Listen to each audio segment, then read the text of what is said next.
Shoot, and I didn't plug in my charger. We're already off the rails. Say We that it's need- go live. But good evening and welcome to Conversations with Taz. Tonight we're talking about healing hands, those that help out in their community. And tonight DMAC gets to interview me regarding my outreach since it's been brought to my attention. I never want to talk about myself. Sorry, I had to get my charger, or this is going to be a very short show. Um, Shenanigans. so I am I'm going to bite the bullet for all of you lovely people and do my best to talk about me and be serious and not my normal jokey self when I talk about me. Well, let me give you some background. I work with an outreach, helping lower income families and people who happen to be homeless and delivering meals. We have a food pantry and a clothing pantry that we give food out of, whether we have to drive to the camps that they may be in or they come to a central location and we feed them and see what they need and put them in contact with larger organizations that can help carry them along the way. This started off as just an idea that my dad gave to me, like, oh, you really want to help people, maybe you can do this. And it started with him allowing me to cook at the church for people Okay. and kind of get the word out. And then it kind of blossomed from there because other people were like, oh, if you're doing this, I can help you expand it and you can do this. And then there was one person that was like, oh, you can get a grant to help you and we can show you how to write the grants. And it went from there. And now the folks at the church are like, well, she don't come and cook for us no more. I'm gonna make it back. I'm getting my schedule back together. I'm learning post COVID scheduling. We all have to, darling. We all have to. And honestly, I was able to do more during the pandemic than before the pandemic because I didn't have to physically be certain places. So it gave me more time where I could set up the camera, handle a meeting, and be doing prep work and all of that good stuff, and then get back to my normal day to day. Before COVID, I was having to physically drive everywhere and get everything done and do face-to-face meetings, and now people are a lot more comfortable with things being virtual. So it does take a lot more of my time to, physically hand things to people. All right. So, first question I have for you, as you've spoken about this. Now, with this particular passion, are you looking to continue to branch out, to reach out to other places, or are you still just in your community for now? Excuse me. I want to eventually branch out, but there are a few aspects I want to be able to master on my own. Okay. I do have a mentor of mine that has been helping me because she has a lot of connections and a lot more experience working with nonprofits and things like that. And she is teaching me along the way. So I'd say give me about another year and then I will feel comfortable branching out, because in branching out, I want to be able to go and hands on be able to train people to make sure there's cohesiveness. Okay. All right, that's good because for the most part you don't want the rails to fall off if you're not there. It And I needs want to to be still able be to able to function. I want to also be able to check on things and know what I'm checking on instead of going, this may look wrong, and then have to call her. And Yep. So basically, you want to basically duplicate yourself so that when you're not there, everything still runs the same way. Okay. Now, within regards to this, what other forms of outreach does this particular program actually do besides food? we have a clothing pantry. Okay. It's not designer clothes. It's just what you need for that particular season. I don't have money like that. That's not what's rolling in. But I can make sure that you are clothed, from shoes to socks to and here lately we've been getting a lot of like donations for like diapers and pull-ups and stuff because people forget that. And when I say it's low income and homeless, there are full homeless families. So we are able to provide those also. And while parents are trying to find steady shelter, we also have, of course, books, because you all know my passion, to hand out so that the parents can like try to keep their kids up to par until they can find steady shelter to get them properly enrolled in schools. Okay, so that's again, always I have a good to keep. question. Go ahead. I have a question. How does your do you ever have like a time where you have to intervene with the mental health portion of the people who are homeless who come into your wake? Does that make sense? Your outreach. With me, I'm fortunate there's a larger organization with certified therapists, psychologists, and everything else that works with them. I do not feel comfortable intervening just because I am not certified. I Okay. can speak to someone and I know enough to know when they may need help and need an intervention.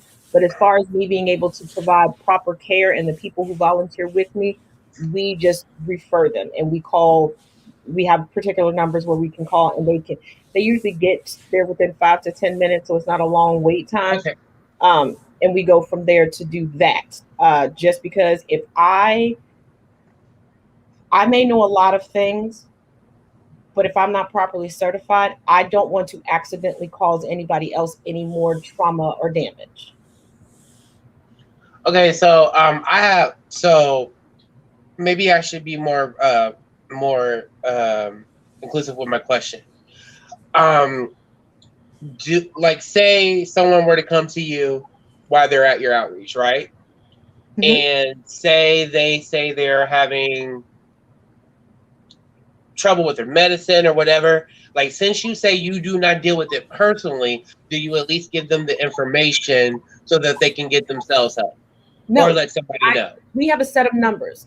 A representative comes and will physically sit down with them. Okay. Because And like that's I guess that was my question because like a lot of some outreaches don't that only deal with food or clothing. They don't have a big section of mental health, and that impacts every family, especially the homeless. So like that was just my curiosity. Does that make sense? Most places that are like that don't have a certification. So it was it's nice that you do give that information. Do you allow that space to happen within the outreach if they're more comfortable with that, or yeah, the people come to them. We call them, and within 5 to 10 minutes, they come. They go off, for privacy, and whatever that individual is in need of, that's what they will receive. If there's any follow up, that's between them. Okay. So everybody can be comfortable because no one knows what they're going through. No one knows when or where they're going to follow up. And it's been my experience that it makes people a lot more comfortable when they know, okay, this is private. This is not, oh, I have to tell her what's going on in order for me to get the help. No, you don't have to tell me nothing. And what is your experience with like in your outreach? What is your experience with maybe young people have like do you have like an age where you start referring them to more youth or shelters? I'm sorry, I am late, so I guess I'm asking to check my understanding. No, just finish your question. You kind of stopped yourself in the middle of the question. Do you have a youth portion of your outreach at all? Yes. We're not. And what's that about? We're not restricted by age. I don't know if you were here before, but I have a mentor that I've had for many, many years. She is a lot more well-versed and has a lot more connections regarding all of this than I do. When we sat down and talked, she was able to kind of assemble a pipeline, more or less. So if we need if we have a child that maybe is in an abusive relationship and needs to get out, we are partnered with other people to get that child out. If it's a matter of everything's going great at home, but this child is in desperate need of school supplies because they just don't have a backpack, we can get that for them. This child may be going through a mental health crisis and the family just doesn't know how to help them. We can still help them. It's not just feeding people food. It's the best we can, helping them with as many situations as we can. Right now, as far as getting people immediate shelter because of the shelters that are around me, that is becoming more and more difficult because of COVID. There's not as much space as it was pre-COVID. So right now, trying to figure out new avenues in order to get people sheltered legally, we're having to go back to the drawing board because I will admit I made a misstep because I did not know the laws in one particular city. And we were trying to help a family who was displaced, and we went and got them a hotel room, which in that particular city was illegal. Why? Because the person in the room has to, had to be the person who paid for it and signed for it. And if I would have known that, because this place would only take a credit or a debit card, I would have went and got them a prepaid credit or debit card with that amount on it and had them do it start to finish. Fortunately, there were no harsh repercussions. They just explained to me what was going on, and they still allowed them to stay. But it is a lesson that I had to learn. I did not know that that was such a big deal, especially if I'm leaving my information with you. And if anything occurs, I'm signing a waiver saying that I take responsibility for anything that happens. And you have me on camera, you have my signature. I didn't know that that was a no-no. I didn't know. So here's my other question to piggyback off of what Deanne was working on. Now, with regards to mental health, as you know, the mental health of people, especially after the year of being in complete and utter lockdown, not being able to do almost anything unless it was to shop for essential things. Are you partnered with any of the police in your area, or no? Okay. I am partnered with certain officers, and I'm going to tell you why. Okay. A few years back, I was on a specialized panel with a particular police department. And this was to help them with comprehensive training on how to deal with domestic situations or calls from members in the LGBTQIA plus community, especially Black members of the LGBTQIA plus. And this dealt with police, SWAT, firemen, EMTs, regular people, all sorts of things. I have my stance regarding the police because of what I got to see behind the scenes. So that's why I chose to partner up with certain officers that were previously on this panel and were referred to me by people who were on this panel. I am not comfortable as a whole partnering with a police station or one particular police department because of things that I've seen, things that I've witnessed firsthand, things that we constantly see in the news. And with wellness checks being in the hands of police officers, which I've never understood why that was ever a thing, I don't want to call or give somebody the number to call and they end up as a fatality. I don't honestly know how I would be able to handle that, or even if I would be able to handle that if it should happen.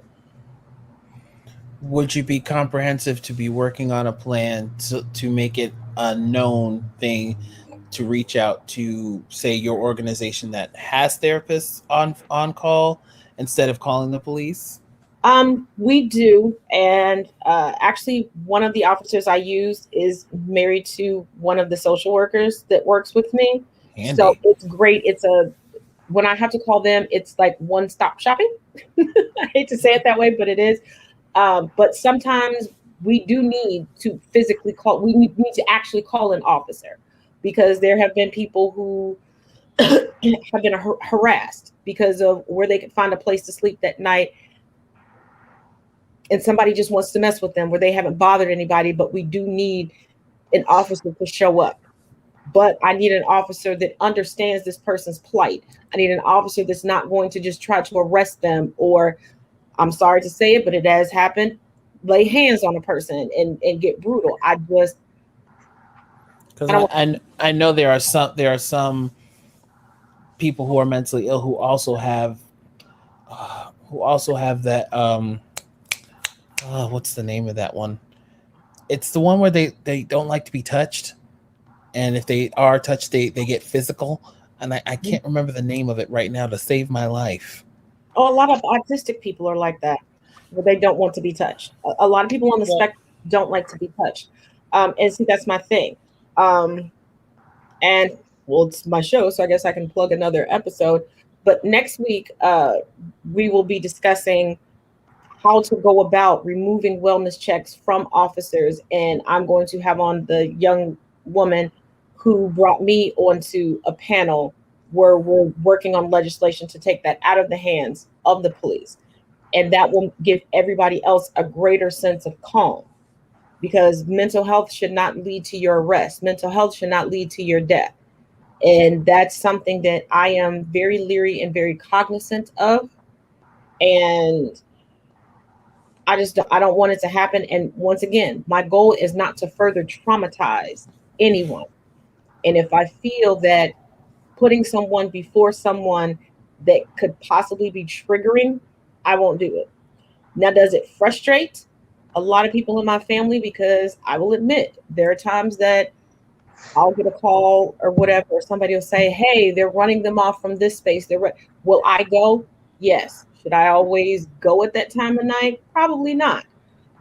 Should I always go by myself? Probably not. But I've established myself with individuals that even when I'm going to defend them, they are in turn willing to defend me. That makes sense. I do have a question. As far as your outreach, have you guys ever felt the want to get a actual shelter under your belt?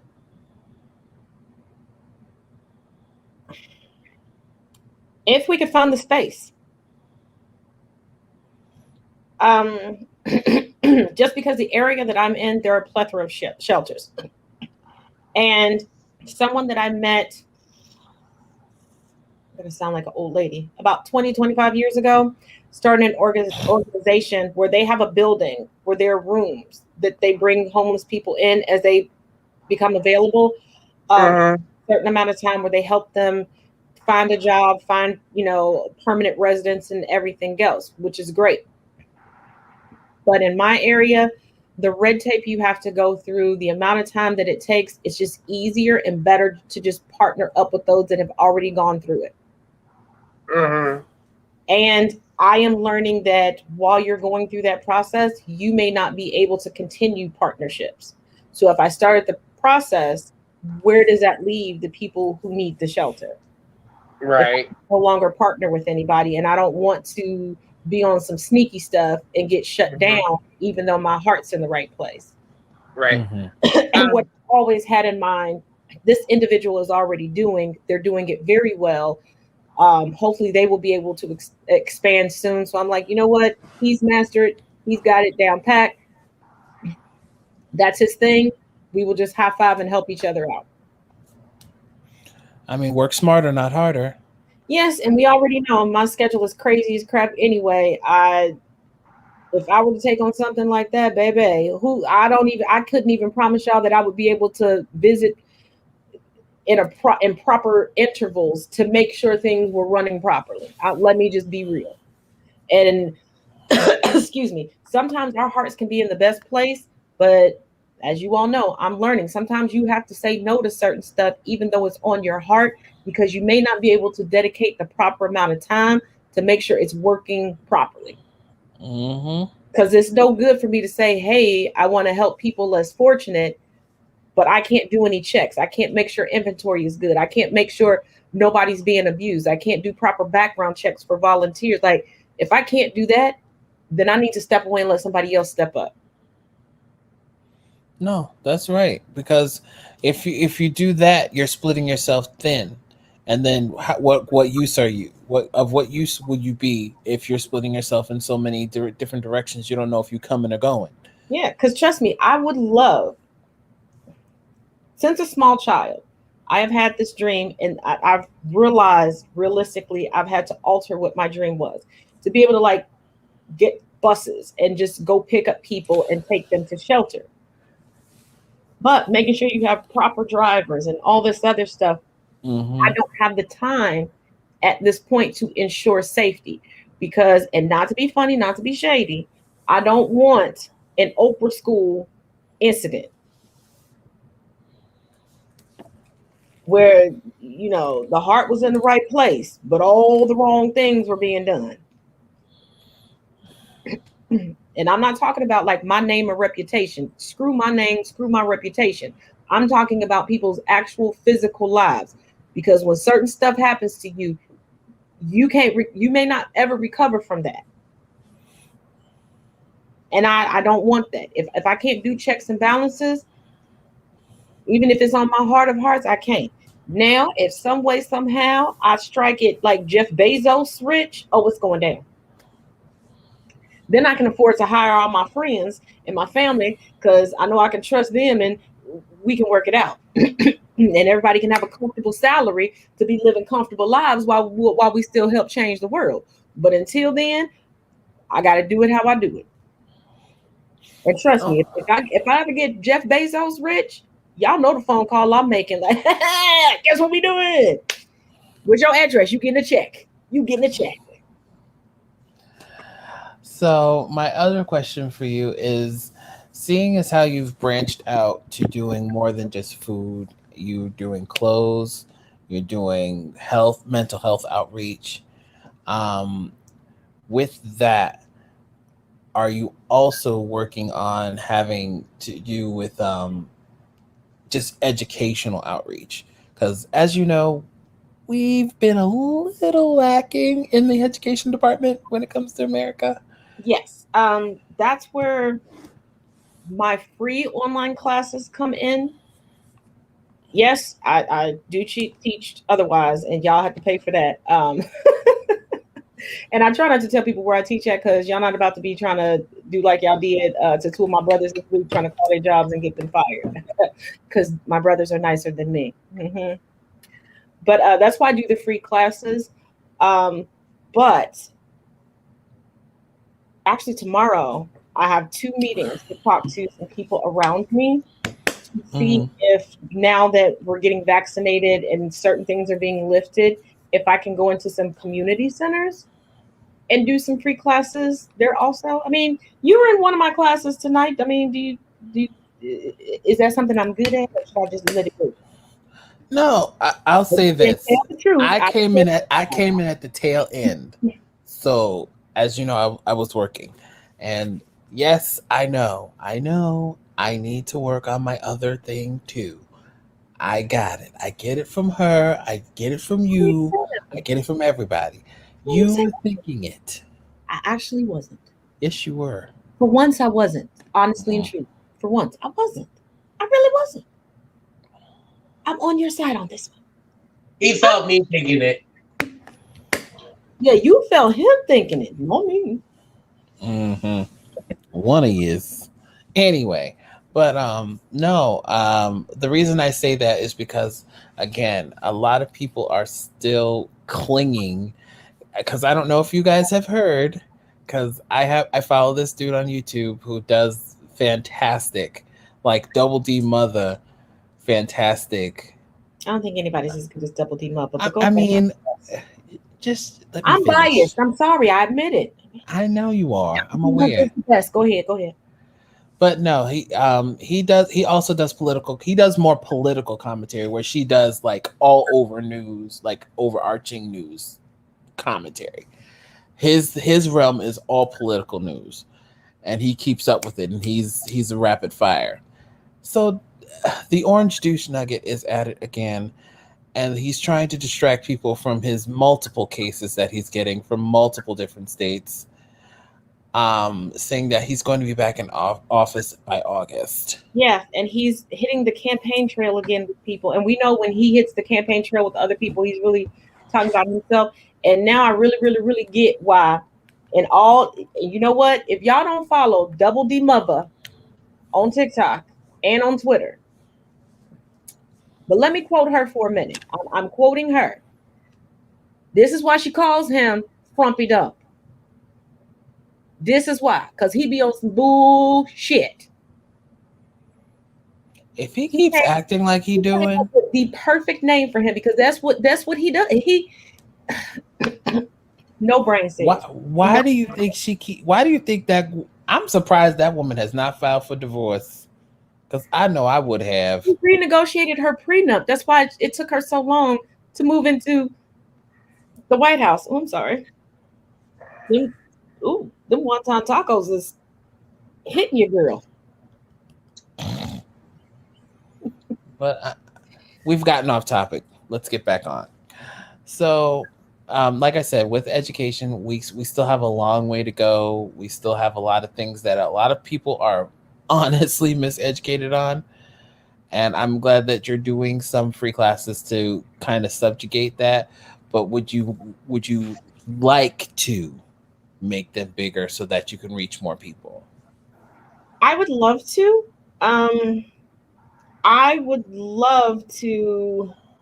I know I could never grow to the size of the platform as Karen Hunter and Dr. Carr that educate people multiple times a week, but I would like to grow to the point where I can move some of the classes from Zoom to YouTube and really just bring it out to the masses. But baby steps and patience. Baby steps and patience. Real quick, while we're almost at the 30 mark, I just want to say something just a little bit off topic. So, just want to know what the viewers are thinking about the Boogeyman episodes. Whatever are you talking about? Huh? Whatever are you talking about?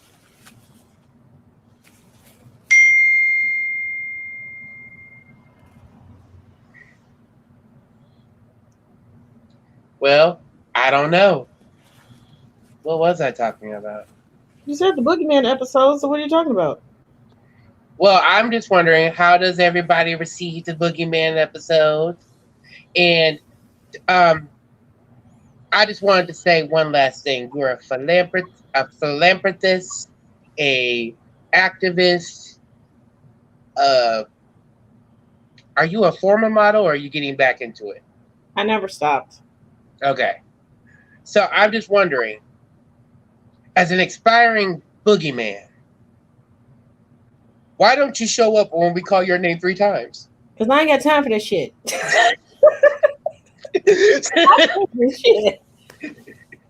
She got too many jobs. If you want a personal appearance, baby, that costs. Just like I told the racists, if you want to debate me, that's $100 deposit. So, So y'all, when y'all say your name 3 times, do it with a $100 bill in your hand. No, do it with a $100 bill in my Venmo account. That's what you do. Facts. In your hand, I can't spend what's in your hand. I can spend what's in my hand. Purchase in my hand. But please join in. We're gonna run this joke till the wheels fall off. So okay. So back on topic, because it seems like I'm the topic keeper tonight. I didn't do it this time. First of all, it's the 30-minute mark, and every time we get online, all 3 of us together, at the 30-minute mark, almost, we always get off topic, and then we come right back to it. So don't act like you brand new. I'm not acting brand new, but she tasked me with asking her questions about her feelings. So yeah. I'm trying to stay on topic. Night we gonna do this. Every other night, I'm not gonna be the topic of discussion. So get your questions out now. So okay, so back to the questions here. Now, have you run into any other troubles trying to do the outreach when you I'll say when you first started? What were your first start issues? Being a woman and being the daughter of a pastor. And let me explain. People assumed that I would be a certain way and be a little bit more docile because my father is a pastor. They also assumed that the church would just hand me over checks to do this. And I'm like, I didn't ask the church for anything. I'm not going to ask the church for anything because this is not associated with that. That's not what we're going to do. And being a woman, you know, they assumed that I would be emotional in my business dealings, where I'm a business person. Emotion is not attached to my business. Emotion is not attached to the deals that I make. Emotions aren't attached to negotiations. I don't give a damn about emotions. I heard you tell that man over there that this crate of food is $20 and you trying to sell it to me for 30. No, we're gonna talk about this. That's not emotion. That's You're not going to use my gender against me. Not today, tomorrow, or the next day. That's been the hardest thing. Those have been excuse me, the biggest pitfalls, not anything else. The support has been there. It's been pretty easy for me to get volunteers. It's just oh, but your dad is yeah, that's his walk of life. His walk of life.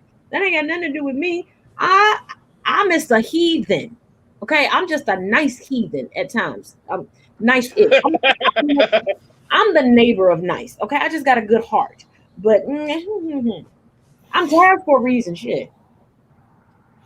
Okay, that's understandable. A lot of times, when dealing with a business, they don't think or conceive of women as being capable of running a business, even though that has been proven multiple times on multiple different occasions that women have no problem handling a business.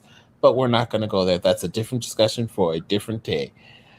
So when you come to the fact of having to what's the word I want to use? When you come to the fact of having to literally deal with the people who come in, what is your exact approach depending on what they're coming in for?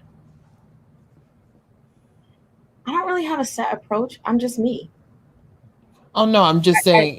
I mean, with the when I say approach, I mean like, are you just are you, I won't say interrogate, but are you asking questions about what's going on, what's happening? I'm just me. I kind of treat everybody like they're my friend.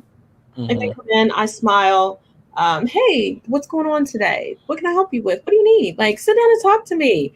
A lot of times I always have desserts.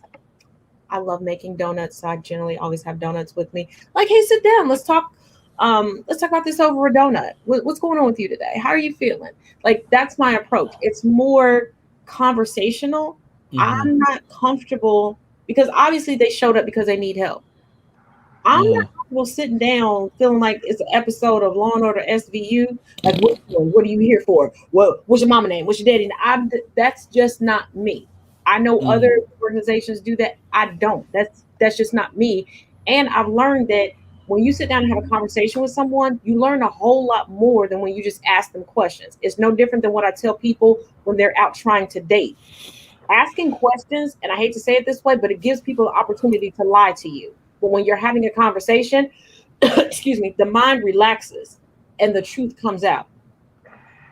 Because somebody might be embarrassed if they had to walk in. They might feel ashamed that they had to walk in. But when they're sitting chit-chatting, feeling like they're talking to an old friend, you're more willing to say, okay, well, my lights just got cut off yesterday. Okay, we can help you with that. Let me go get Blase Skip and go. Where somebody might just come in and go, oh, I'm just here for some food, and they don't even have any place to take the food to eat. But when you sit down and talk to them, you can figure that out and figure out not only do they need some food, they need an umbrella or a raincoat or some rain boots because they don't have it. The water is off at their house, or the landlord ain't shit, and they got dirty water running through the pipes, and we can figure out how to fix them.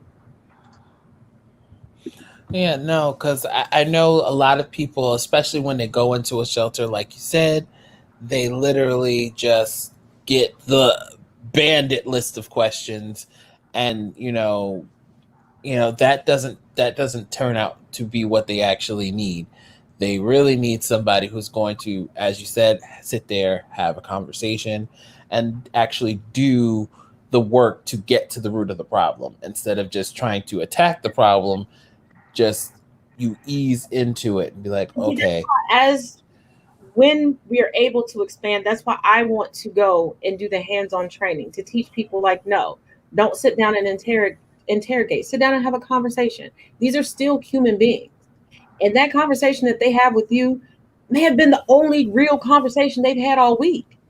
Instead of people telling them, no, I don't want to hear you. No, you can't be here. No, I don't want to listen. Have a conversation. Remind them that they are a human and that they are important and that they matter. Well, in my state, we have mental health workers and we have mental health advocates that don't always work in the hospital. I'm one of those mental health advocates. I go and I help with certain people with mental health problems. They could be in a group home. They could be in a shelter. They could just need someone to talk to. I'm not always dealing with someone who is another gay male or another male. I'm dealing with someone who is having mental health problems. So, like, basically, they would rather call one of us than call the police because the police will get into their mind that they think it's okay to doctor. How can I say? Perform a narrative like a doctor would from a scenario when they have just gotten there. And then decide what the best move is. And as a police officer to like maybe someone like me who deals with people with mental health, you cannot do that. Like say mental health can affect anybody no matter what your background is. My mother was a veteran. My father was a veteran. You kind of approach them like if I were having, like I had a mental health breakdown. Y'all all saw me on TikTok. You know what happened. You all approached me like I was your brother instead of just another person you knew. Wait. That is exactly how you do it. Wait, you let them wait to see you have a breakdown on TikTok? You already knew what was going on, first of all. You already had a breakdown with me. First of all, you knew it. But you gonna wait and let everybody else? Okay. So hold on. Wait a minute. Stop. I'm not trying to air my shit on here right now.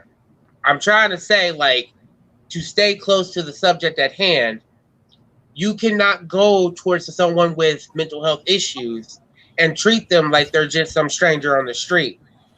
They already have trust issues of everybody around them. So my example was just here. You treated me like I was a sibling, like I was a brother, like I was a person, a human. When you treat someone who has mental health issues like they're just something you need to quiet down or something you need to just, why don't you go somewhere? And that's or else as a human, not necessarily a sibling, but as a human being. Do not forget their humanity. But this is this well, at the same time, let's get into that one. Humanity. They always like to say treating someone with humanity is to treat someone like their brethren. And that's why you use that term. But treating someone like they're human doesn't necessarily mean family. And you're right. Unfortunately, you got to admit, we got a lot of people who think that's the way you treat someone with humanity. Please be honest. Because people go by the golden rule. Treat others how you want to be treated. I don't. That's a crock of bullshit. Because how I want to be treated in instances may be the furthest thing from how you want to be treated. I go by the platinum rule. Treat people how they want to be treated.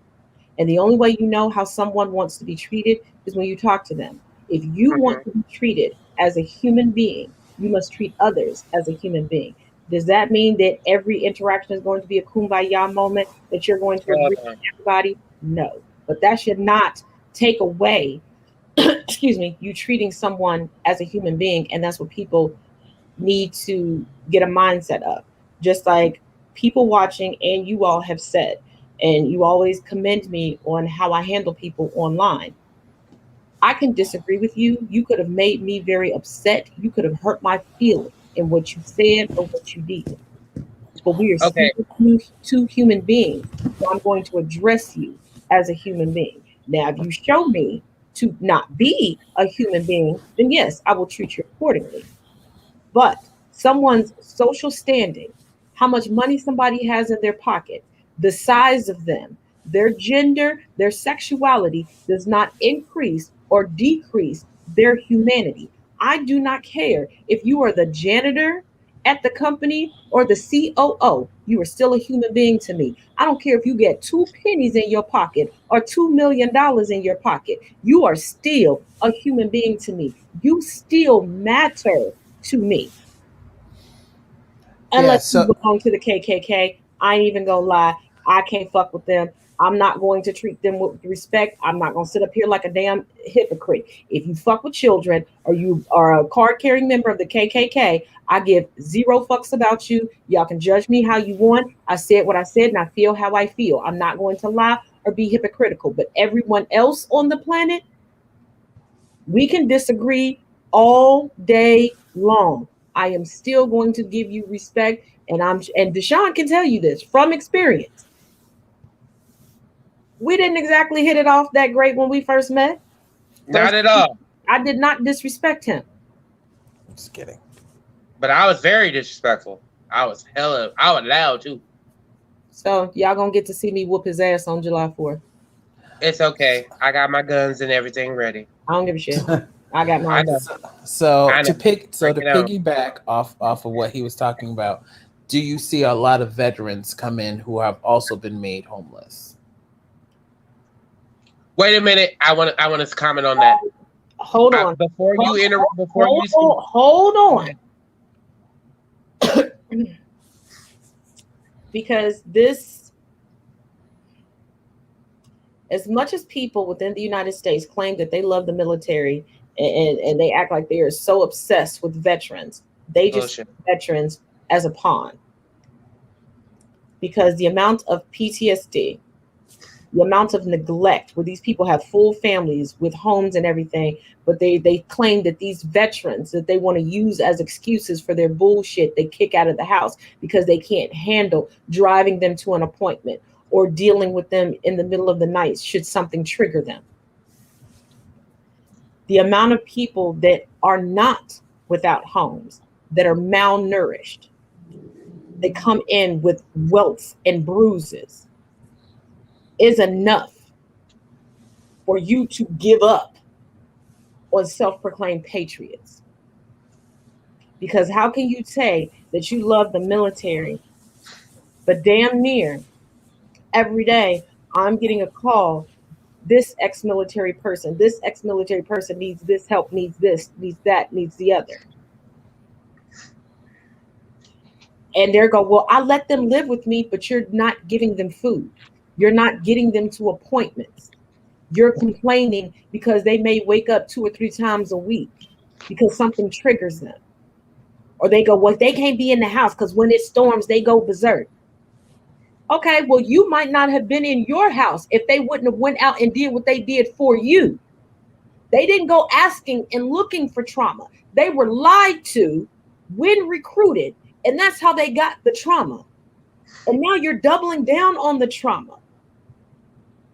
So yeah, it hurts and it hits different. And I have a lot of military servicemen and women in my family from 20s to 60s and retired. And the very worst are the retired military that were married to dependents. Because right now, those men and women are sitting comfortably. And the people who made the sacrifices are now homeless, malnourished, and receiving no mental health care. Go ahead, Deshaun. So some of y'all may not know this about me, but in 2018, actually 2019 to early 2020, I was homeless. I was on the streets. I didn't have much of a choice. And if it was, I do want to say, if it wasn't for outreach places, I would have eaten. They shut off anything like you would have, like food stamps. If you're on like government benefits, they shut that off because you have to have an address. Mm-hmm. And they will shut that off on you. They do not let you build it. They will shut it off on you. And then you're SOL. And you have to have an address before you reapply to get it back. But I will say this, while I was homeless, I was put into the veteran section of the homeless shelter. Interesting. And because I know how to deal with veterans, they didn't mind me in there. But I want to make this very clear. Why was the veteran part of the shelter one of the biggest areas, and still there weren't enough beds for veterans? But the thing about it is, I'm not done yet. Why was they had a section for them? I love you, but you're gonna stop doing that. Go ahead. Hear me out, please. Okay. I love you, but you're going to stop doing that. Okay. But where you are, there are separate sections for veterans and non-veterans. In most of the country, there isn't. If a veteran doesn't make it in line quick enough, or a veteran doesn't have a good look, they're away, even though they can prove that they're a veteran. Go ahead. I lost my train of thought. So maybe this will inspire. So here's another thing that I recently found out, and I say recently because one of the people I follow on TikTok who migrated over to YouTube, her name is Nikki Minara or Minara. I think I know. I don't really know her last name too well. I know it's Nick something. She does a lot of like anime, but like okay, yeah. You know what I'm talking about now? I don't know how to pronounce the second part of her username also. I can't. I like to save my life. Okay. But she was talking about it, and she did a series on her YouTube channel, which I'll probably find it after a few minutes after I'm finished. And she literally broke it down to where they would literally tell the Black service members, "Oh, you're fine. You're fine. You don't need anything. You're fine. You're good to go." But they coddle the white service members, and they tell them, "You really don't want to log this PTSD shenanigans into your file because that'll hamper your chances of moving." But they still neglect them, both of them, equally the same, on the fact that they don't tell them that they need to talk to somebody about what they're going through. And when she broke it down like that, I was just like, this is why we have so many people go bananas when they come back here, because they're not on the same mindset as when they first left at 18 or whenever they joined the military. Well, not only that, we have people, military and not, because for some reason within the United States, it's taboo to talk about mental health. People weaponize mental health against one another, especially within families. If somebody disagrees with you, then, oh, you're bipolar. Oh, you're schizophrenic. Like they're an armchair doctor that says it, and they make it seem like it's such a horrible thing. No one is really encouraged to go and seek help or seek therapy. That's why, as you notice, we're coming out. We're coming out of lockdowns. We're coming out of shutdowns. And violence is, yes, we're used to an increase in violence in the summertime because we know we know the myth of warm weather triggering people, because there are places like where I'm from that is warm all the time and ain't nobody trying to kill each other every damn day. But you have people coming out because they're not seeking help. They have been disturbed and disrupted. And when you speak out, then you're shunned. Because I suffer from depression and anxiety. I have people that go, oh no, she's got to be bipolar because they don't like me. And they act like bipolar is the all descript. If somebody doesn't like you, it makes you the worst person on the freaking planet because people like to toss out things and not know the definition of them. And it's like, if you're going to sit here and use the military and veterans for excuses on everything, at least take care of them. Donate to the food banks that are specifically for veterans. Donate to their mental health causes. Donate to the Wounded Warrior program. There are farms that take in veterans. And they've had to decrease the amount of veterans that they can take in because there's no funding. Where are you, patriots? Where are you? They don't exist. We're giving lip service online to say why we shouldn't kneel for the flag. The ultimate thing at the end of the day, it's all brainwashing. And they literally brainwash these young kids because that's right. They get just like how we say we don't want people to be brainwashing our young children to fall into traps. Then don't send them to the military under no circumstances. Because I can literally speak to my brother went to the military when he was 18, 19, around there. And the person who went there and the person I got back are two totally different people. They are not the same. And pay attention to where they're recruiting at. Because the private schools, they're not sending recruiters there. Why? Those are the elite. They don't need to be going to war. My thing is, here's the messed up part. I'll be right back. When myself and my sons were younger, I remember all of the recruiters that would come after them. I have seizures. And they were still, well, we can figure out, how to get you in here. What? You gonna do what? How? But they're always in the minority predominant and minority heavy schools. They're in the low income schools.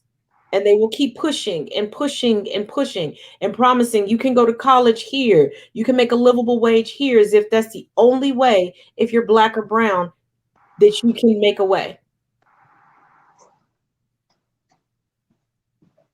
Yes, you know what? This is perfect. They do. The military goes to all the schools in the hood and they make it seem like it's so freaking cool. Like it's the in thing to do.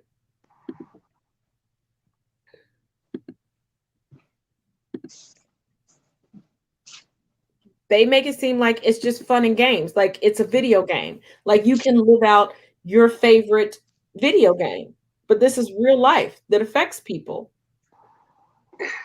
And it's no different than all of these anti-abortion freaks that want to push into every woman's head that all she can be is a mother, and that's what she should be. And then when she becomes a mother and things are going awry with her children, or her children weren't born as perfect as society says, then she's stuck and she's not supposed to get any help. She's just supposed to be criticized every day. The United States is a bundle of contradictions. It's not the home of the brave, land of the free. It's the home of the hypocrite, land of the loony. Because that's all they do is flip-flop on everything. Here, join the military. We'll make sure you're okay. That's a lie. Here, have a baby. We'll make sure you're okay. That's a lie. Here, get married. Everything will be great. That's a lie. Here, go off to college. You'll be perfect and you'll be making thousands upon thousands of dollars and you'll be so comfortable. That's a lie. Like I said, home of the hypocrite, land of the loony. Stop telling people who have convictions that if they go and decide to play their game after they're released and everything, that it's going to change their life. That's not true. If they go and do what? I'm not familiar with that. What do you mean? What do you mean? Okay, so what do they? Okay, so basically, you got out of prison, right? Mm-hmm. The reinvention of slavery. There you go.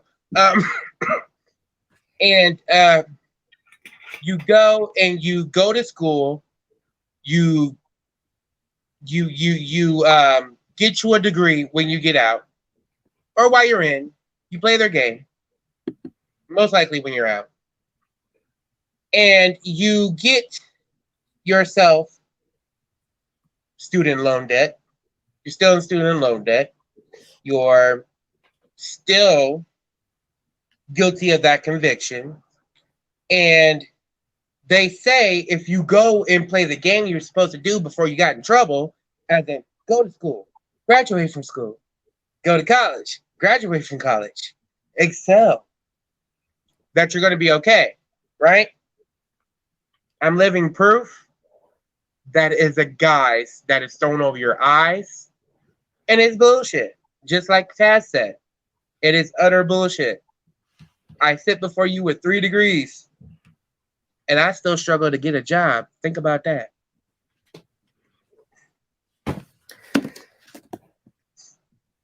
Well, my rant's over. The thing about it is, that's what's discussed in this book, The New Jim Crow. The pipeline and how they keep you in the pipeline while they want to put you into the pipeline, because it is a myth. Unless you are, as a late, great Paul Mooney would say, and y'all know I love this quote and I will quote it to the day I die. It'll probably be in my obituary. If you are not the complexion for protection, but if you are the complexion for deflection, they'll do you wrong. You can't get housing. You can't do a whole bunch of stuff. So all of this, pull yourself up by the bootstraps. If you have a felony or a conviction, or you're released from prison on top of being the opposite of what systemic racism was supposed to protect, how are you supposed to succeed? Can we also read where did pull yourself up by your bootstraps come from? Propaganda during the Reconstruction period when slaves were released. Who did that? Who came up with that? Racist. I mean, let's just be honest. It was racist, right? So during the Reconstruction period, because you're releasing a bunch of slaves from slavery, saying, "Hey, catch up to us," when they built their whole empires on the backs of us by breeding us and using our work, using our brains, using our body. My question is, to get more into it. My question, to be more specific, is to say, wasn't there a group that helped propel that propaganda? A specific group, the group name? No, that didn't come from the Klan. That came from former I'm not talking about the Klan. That came from former slave owners. Okay. They wanted their slaves to stay on the plantation because the misinformation was that it was the white women who tried to change the narrative of the Civil War. No, you mean the Daughters of Confederacy? No, that wasn't them. Okay, so that's why I'm saying that was the misinformation. Who said that? Because there were a lot of slaves that stayed on plantations because they bought into that. They bought into, oh shoot, I don't even have bootstraps. How am I going to pull myself up from it? Because they were taking it literally because they were uneducated and for the most part miseducated. And secondary, there were people who were like, okay, we tried to go out and get jobs and started on our own. They're not giving it to us. So that's why all the way up until the 1950s, there were people, Black people, still living and working on plantations in the South. Shoot, there were people who still didn't know they were free and worked. So that's why the pull yourself up by the bootstraps, because they knew that it was impossible. You have to realize it really became prominent during the Jim Crow era, where they're discriminating against us left and right. We have separate water fountains, separate everything, another set of, well, it went from being slave codes to now Black codes because they just changed the first part of the word in the codes. So how are you going to pull yourself up when everything is against you? And even when we were pulling ourselves up in Rosewood, in Tulsa, in different cities, they came through, they mass murdered people, they bombed things, they burned it to the ground, they lynched people and everything else. So how are you going to keep telling us to pull ourselves up by the bootstraps when we do, you kill us? And see, here comes my favorite saying. In most of my I have time to be petty, when I'm addressing these particular people who sit here and say things, very stupid things out of their mouth. Like there was this one dude, and he was just like, the South will rise again. I was like, let me just be clear with you. I'm going to be very utterly clear. the South neither has the infrastructure, the money, or the time to even try to rise again. Let's just put that on the paint. Let's just put that on the first page. And I said, please don't sit here and hate on me for thriving in a system that did not benefit me. Please stop. Stop hating on me for thriving in a system that's built for you down to the last tidbit, but I'm still thriving. Don't hate. So just something I want to say. We're closing out. So as we close out, I just want to close with this. The American dream, it's a dream because you have to be asleep to believe it. Yes, because the American dream is just branding and propaganda is the basis of marketing, which leads to propaganda, and propaganda is based in psychology. They use your psychology and the psychology of those around you to change the median, because when you can change the median, you can change the mold and you can change the trajectory of society as a whole. But thank you once again, panel, and we will see you all tomorrow. As always, each one teach one, each one reach one. Till tomorrow.